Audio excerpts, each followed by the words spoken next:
शादी के 24 साल पुराने एक विवाद में सुप्रीम कोर्ट ने ऐतिहासिक फैसला सुनाते हुए एक विवाह को भंग कर दिया है।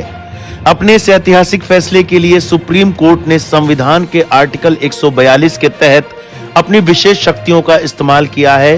इस फैसले में सुप्रीम कोर्ट ने कहा कि अदालत को ऐसे विवाह को नहीं बचाए रखना चाहिए जो सिर्फ कागज पर बचे रहते हैं। सुप्रीम कोर्ट ने यह फैसला सुनाया है। इसमें पति और पत्नी 24 वर्षों से अलग अलग रह रहे थे।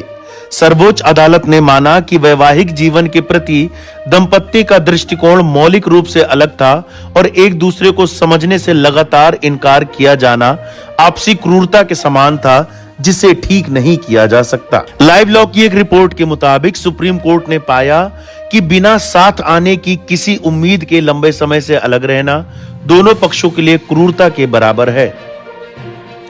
सुप्रीम कोर्ट की जस्टिस मनमोहन और जस्टिस जॉयमाला बागची की बेंच ने पति की याचिकाओं को स्वीकार करते हुए ट्रायल कोर्ट से पास तलाक के फैसले को बहाल कर दिया। गुवाहाटी हाई कोर्ट ने इस फैसले को पलट दिया था, जिसके खिलाफ याचिकाकर्ता ने सुप्रीम कोर्ट का दरवाजा खटखटाया था।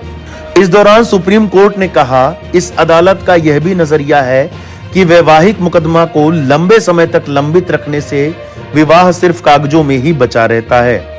यह पार्टियों और समाज के हित में है कि यदि मुकदमे बहुत लंबे समय से लंबित हैं तो पक्षों के बीच संबंध समाप्त कर दिए जाएं। नतीजतन इस अदालत की राय है कि पार्टियों को राहत दिए बिना वैवाहिक मुकदमे को अदालत में लंबित रखने से कोई लाभ नहीं होगा। जस्टिस मनमोहन की अगुवाई वाली बेंच ने अपने फैसले में कहा कि हाई कोर्ट ने जोड़े की गलती तय करने में गलती की। बेंच ने कहा कि जब जोड़ा लगभग 24 सालों से अलग रह रहा था और उनकी कोई संतान भी नहीं है, तो उनकी गलती खोजना बेमानी है।